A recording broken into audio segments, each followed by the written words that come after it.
SSC অর্থাৎ তোমরা যারা নবম দশম শ্রেণীর স্টুডেন্ট আছো, তোমাদের রসায়ন বইয়ের খুবই গুরুত্বপূর্ণ একটা গাণিতিক সমস্যার বেসিক জিনিস আমরা আজকে শিখবো। বেসিক জিনিসটা হচ্ছে কি, আমরা বোর্ডে লিখছি নিউক্লিয়াসের ভর নির্ণয়, পরমাণু নিউক্লিয়াসের ভর নির্ণয়। এই নিউক্লিয়াসের অর্থাৎ পরমাণু নিউক্লিয়াসের ভর নির্ণয় থেকে কিভাবে আমরা একটা পরমাণু পরিচয় জানতে পারবো, সেই জিনিসটা আজকে শেখার চেষ্টা করবো। এই টাইপের ম্যাথগুলো কিন্তু পরীক্ষায় অনেক বেশি চলে আসে এবং প্রতি বছর প্রত্যেকটা বোর্ড প্রশ্নে এই টাইপের ম্যাথগুলো কিন্তু চলে আসে। তো চলো আমরা শুরু করি। সাধারণত আমরা যদি এটা এইভাবে লিখি, নিউক্লিয়াস, নিউক্লিয়াসে কে থাকে? নিউক্লিয়াসে সাধারণত থাকে কে? প্রোটন। আর কে থাকে? নিউট্রন। তার মানে এখান থেকে একটা জিনিস আমরা ধারণা করতে পারি না, গেস করতে পারি না, নিউক্লিয়াসের ভর হবে কি? প্রোটন সংখ্যা আর কি নিউট্রন সংখ্যা। এখন সংখ্যা দিয়ে তো হবে না, তো প্রোটনের একটা ভর আছে, নিউট্রনেরও একটা ভর আছে, আছে কিনা? যেহেতু আছে, তার মানে আমাদের এখানে যে সূত্রটা দাঁড় হবে সেটা হচ্ছে প্রোটন সংখ্যা, প্রোটন সংখ্যা ইন্টু প্রোটনের ভর, ইন্টু প্রোটনের কি? ভর। সেম ভাবে নিউট্রন সংখ্যা ইন্টু নিউট্রনের ভর। এই সূত্রটা দিয়েই আমরা সাধারণত নিউক্লিয়াসের ভর কিন্তু বের করতে পারবো। তাহলে যে টাইপেরই কোশ্চেন দেওয়া হোক না কেন, তোমরা এখন নিউক্লিয়াসের ভর বের করতে পারবা। এখন আমি যদি প্রশ্ন করি, কোথার কথা কোনো একটা গাণিতিক হিসাব করে নিউক্লিয়াসের একটা পরমাণু নিউক্লিয়াসের ভর, অজানা একটা পরমাণু নিউক্লিয়াসের ভর 16 আসছে। নিউক্লিয়াসের ভর কত আসছে? 16। হ্যাঁ, তাহলে তোমরাই বলো তো ওই পরমাণুটা কি হতে পারে? কি হতে পারে বলো? ওই পরমাণুটা হতে পারে কি? অক্সিজেন। কারণ আমরা জানি অক্সিজেনে পারমাণবিক ভর কত? পারমাণবিক ভরটাই মানে হচ্ছে কি? নিউক্লিয়াসের ভর 16।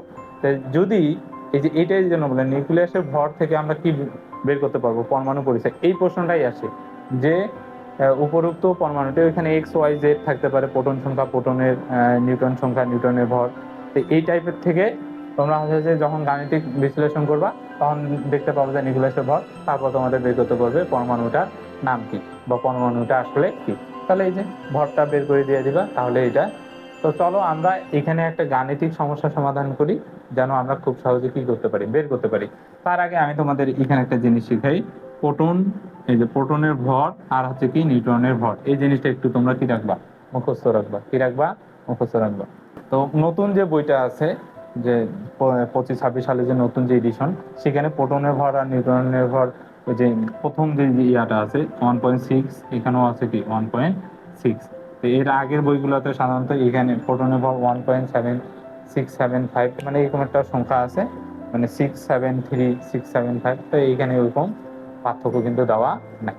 তাহলে আমরা লিখি 10⁻⁻24 গ্রাম, এখানে হচ্ছে 10⁻⁻24 গ্রাম। এটা হচ্ছে প্রোটনের ভর, এটা হচ্ছে কি নিউট্রনের ভর। আশা করি বুঝতে পারছো।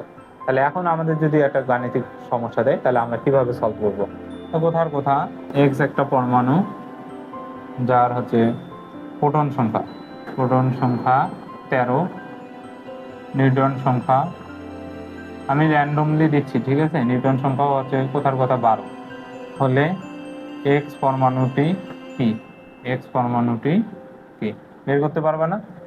তাহলে তোমরা লিখবা, দেওয়া আছে প্রোটন সংখ্যা এত, নিউট্রন সংখ্যা এত, তারপর লিখবা যে আমরা এটা দেওয়া আছে, যদি দেওয়া থাকে প্রশ্নে ভালো কথা, যদি আমি দিই তাই প্রোটনের ভর নিউট্রনের ভর লিখে দিবা। তারপর লিখবা যে আমরা জানি একটি পরমাণু নিউক্লিয়াসের ভর ইকুয়াল প্রোটন সংখ্যা ইন্টু গুণ প্রোটনের ভর যোগ নিউট্রন সংখ্যা ইন্টু নিউট্রনের ভর।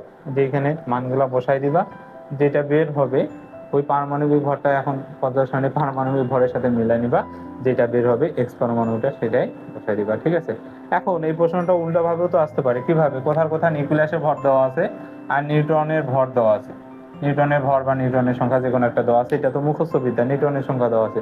তাহলে ওই পরমাণু তোমরা প্রোটন সংখ্যা বের করতে পারবে না, খুবই সিম্পল জিনিস। তাহলে ভর বসাই দিবা, যে ভরটা দেওয়া আছে, এখানে প্রোটন সংখ্যাকে তোমরা এক্স ধরে নিবা, আর প্রোটনের ভর তো মুখস্থ, সেগুলো দেওয়া থাকবে বা মুখস্থ বিদ্যা, এইভাবে ক্যালকুলেশন করবা, দেখবা যে বের হয়ে গেছে। এই ম্যাথটা তোমরা অনেক বেশি ভয় পাও, তো দেখো খুব সহজে কিভাবে সমাধান করা যায়, ঠিক আছে? তো বেসিকটা মনে রাখবা, নিউক্লিয়াস মানে কি? নিউক্লিয়াসে থাকে প্রোটন আর কি নিউট্রন। এখন প্রোটন নিউট্রনের সংখ্যা থাকতে পারে, এখন ওদের নিজস্ব একটা কি আছে? ভর আছে। তাহলে সংখ্যার সাথে ভরগুলো গুণ করে দিয়ে যোগফল যেটা হবে, সেটাই হচ্ছে আমাদের কি? নিউক্লিয়াসের ভর। আশা করি এই টপিকটা খুব সহজে বুঝতে পারছো।